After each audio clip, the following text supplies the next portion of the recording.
My name is Brittany Parke, and we live in Denver, Colorado. This is my husband, Robert, and we have two boys diagnosed at birth. Grayson is 3, and Drew was diagnosed after he passed away. Our journey to a final diagnosis took a really long time, almost a decade. Our first son, Drew, was only diagnosed after he started having complications. In 2011, he was born and was not picked up on the newborn screen. He started having feeding difficulties. He was sleeping all the time. We had a lot of concerns. We brought those concerns to our doctor, but they generally tended to brush them off. When he was 2 months old, he suffered a massive seizure, stopped breathing, and was taken by ambulance to the emergency room. And that was where he was misdiagnosed with acid reflux first, and we were sent home. And it was just a few days later that he had a second seizure, and same thing, stopped breathing. And the ambulance came, and that was when the EMT told us, your son is having seizures. It was the first time anyone had said that to us, and because seizures look differently in babies than they do in adults. It's hard to tell it's a seizure. And so we called his pediatrician and stayed on the phone with her until she agreed to directly admit him to the hospital. And they kind of put us in a back room, and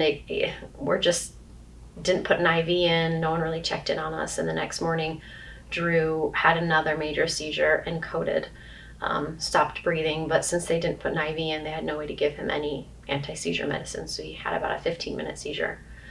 And people started to finally say, oh, something is seriously wrong here, and we need to figure it out. So he was in the pediatric ICU for about 3 weeks. And in that time, he had an MRI, which showed severe brain atrophy.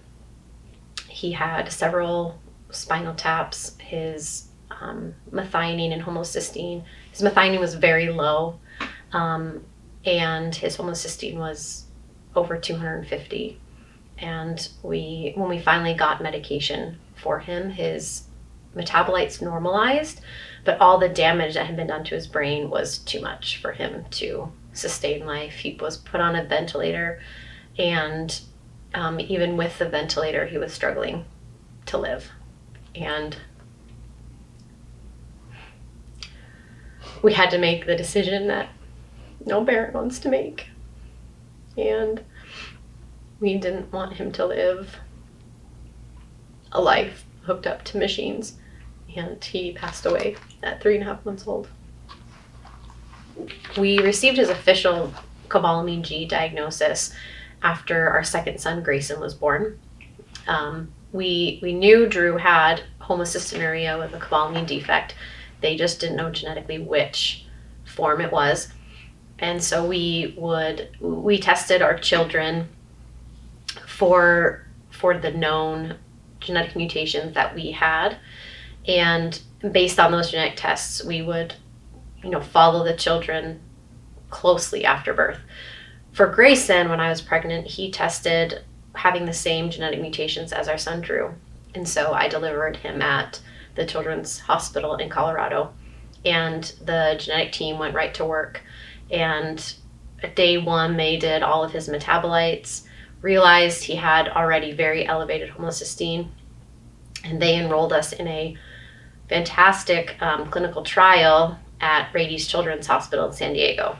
And so they sent blood samples and did a rapid genome sequencing. And so within 3 days, that question we had for 10 years was finally answered.